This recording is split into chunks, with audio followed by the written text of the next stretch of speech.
8-4 off to the early lead.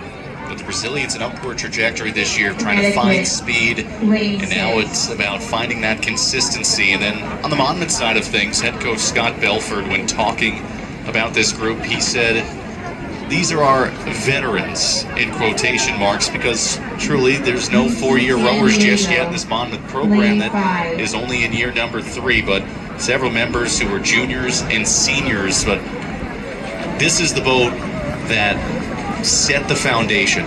They've been there for the 3 seasons of this program since its inception, and the first class in Monmouth rowing history. A couple of names to highlight from Monmouth's second varsity 8, Caitlin Newsom and Heather Humes.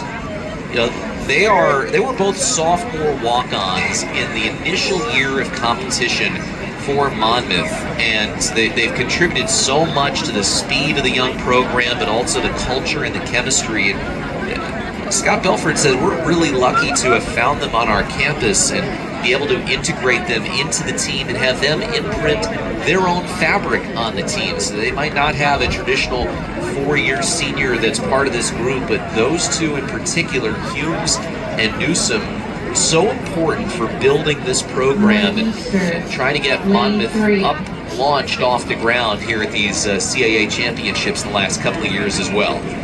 It's just so many question marks when you're starting a program from scratch. Where do you even begin?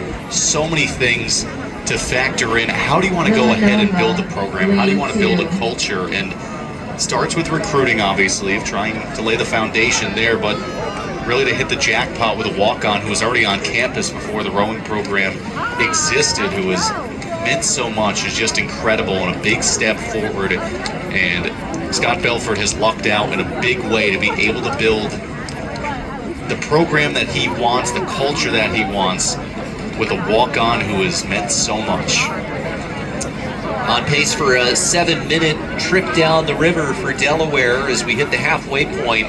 The Blue Hens, they were competing prior to this championship about 3-4 weeks ago up at the Ford Lake Cup in Ford Lake, Michigan. That is the home course for Eastern Michigan. It's going to be the course that the Mid-American Conference will have for their rowing championship starting next year, when there are 6 teams, including Delaware and UMass, by the way, will be headed there. We saw UMass earlier this morning as part of the A10 championships. It's their swan song, much like Delaware is in the CAA this year. But Delaware finished in 6th in the A final at the Ford Lake Cup. A good way to introduce themselves to that. And in the second varsity 8, this is a group for Delaware, and Asiya Mahmood talked about year 2 versus year 1 in her time at the program. She says year 2